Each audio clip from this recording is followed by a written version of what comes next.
નમસ્કાર.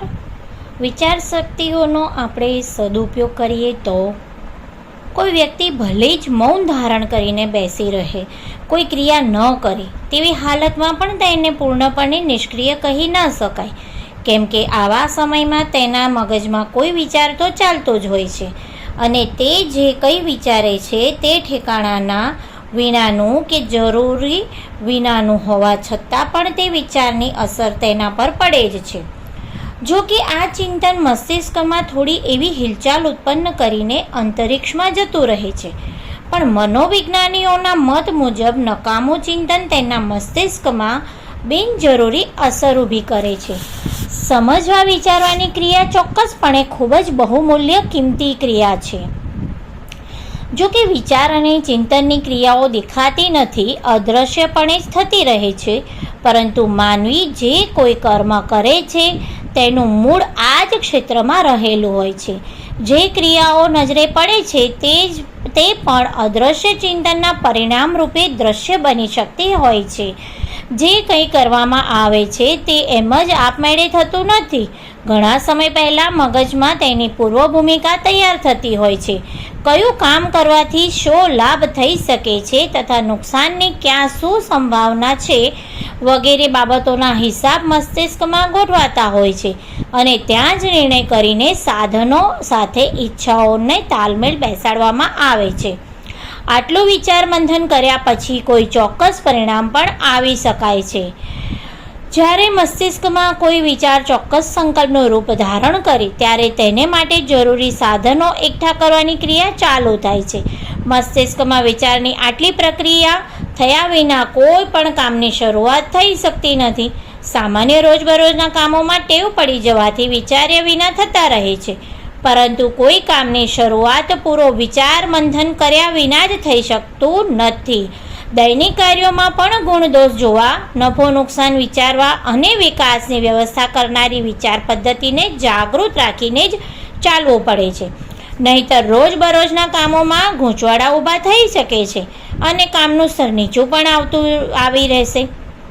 જે લોકો નકામા કામોમાં પોતાનો સમય અને શ્રમ વેડફે છે તેમનો તિરસ્કાર કરવામાં આવે છે અને અણસમજ અને મૂર્ખ જ કહેવામાં આવે છે, કેમ કે તેઓ પોતાની કર્તૃત્વ શક્તિનો ઉપયોગી કામોમાં લગાડવાને બદલે તેને વેડફતા જ હોય છે અને એવા સમય અને શક્તિ બંને નકામા જાય છે. તે સમય અને શ્રમથી જે લાભ ઉઠાવી શકાતો હતો તે લઈ શકાતો નથી.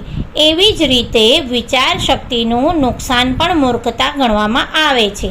તે વ્યાજબી છે. ક્રિયાશક્તિ અને વિચાર શક્તિ બંનેનો દુરુપયોગ એક ભૂલના બે રૂપ છે. વિચાર શક્તિનો સદુપયોગ થઈ શકે તેનો ઉત્પાદક હેતુઓ માટે ઉપયોગમાં થઈ શકાય. તેને માટે શું કરવામાં આવે? મનીષીઓએ તેને માટે એક ઉપાય બતાવ્યો છે કે વિચારોને ક્રમબદ્ધ અને યોજનાબદ્ધ બનાવવામાં આવે. યોગ્ય સાધનાની વિધિમાં મનોનિગ્રહની વાત વારંવાર કરવામાં આવી છે અને એકાગ્રતાની મહત્ત્વ પણ ખૂબ જ બતાવવામાં આવ્યું છે. તેને વધારવા માટે ધ્યાન સાધનાનો ઉપયોગ મહત્ત્વનો ગણવામાં આવે છે.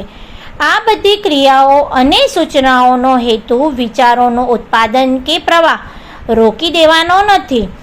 એવું તો થઈ શકે પણ નહીં.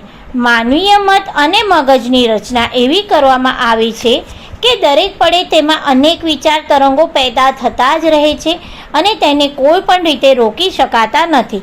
એકાગ્રતા અને મનોનિગ્રહનો અર્થ એટલો જ છે કે અસ્તવ્યસ્ત ઢબે વિચારવાની પદ્ધતિને ક્રમબદ્ધ અને સુસંસ્કૃત બનાવવામાં આવે. જો એટલું જ થઈ શકે તો પછી એક ચોક્કસ દિશામાં વિચારોનો પ્રવાહ વહેવા લાગશે. વિચાર શક્તિનો સદુપયોગ સંભવ બનશે અને તેને પરિણામે નવા અને નવાઈ પમાડે તેવા સારા પરિણામો ઉપલબ્ધ થઈ શકે છે.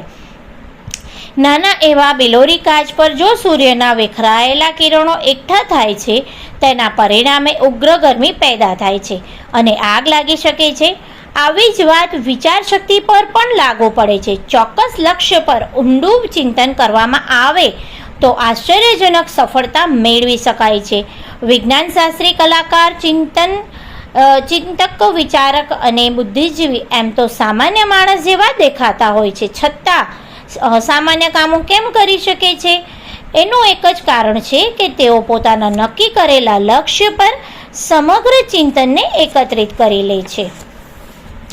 વિચાર શક્તિનો સદુપયોગ કરવામાં આવે તેને માટે આપણે આપણા વિચાર તંત્રને ઊંડાણપૂર્વક અભ્યાસ કરવો પડશે.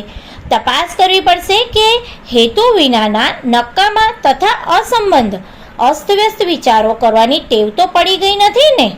આવું કંઈક થઈ ગયું હોય તો નુકસાન થાય છે.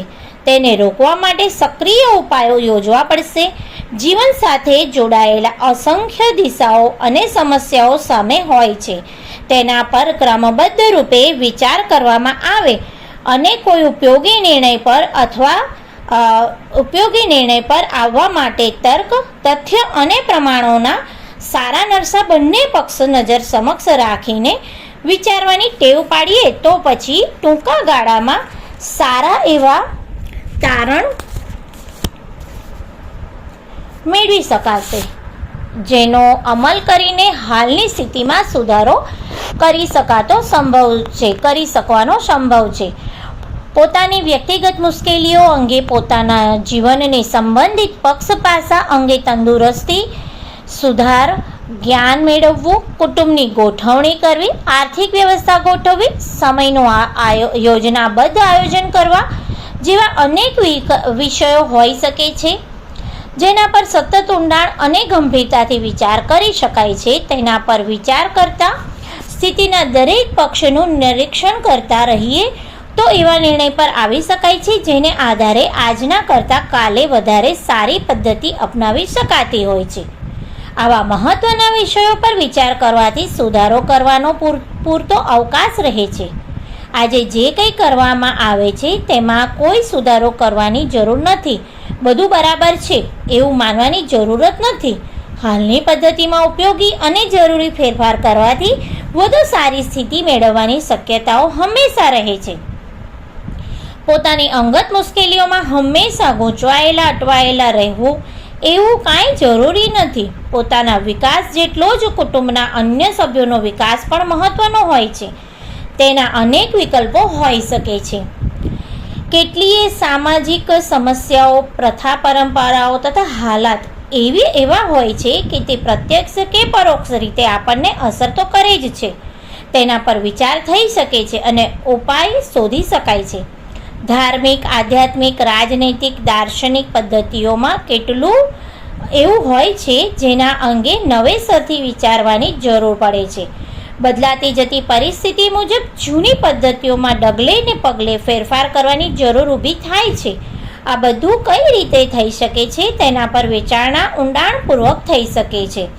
આમ અનેક ધારણાઓ પ્રચલિત છે જેના પર વિચાર શક્તિ કેન્દ્રિત કરવામાં આવે તો તેના કલ્યાણકારી અને સારા પરિણામો ચોક્કસ આવી શકે છે.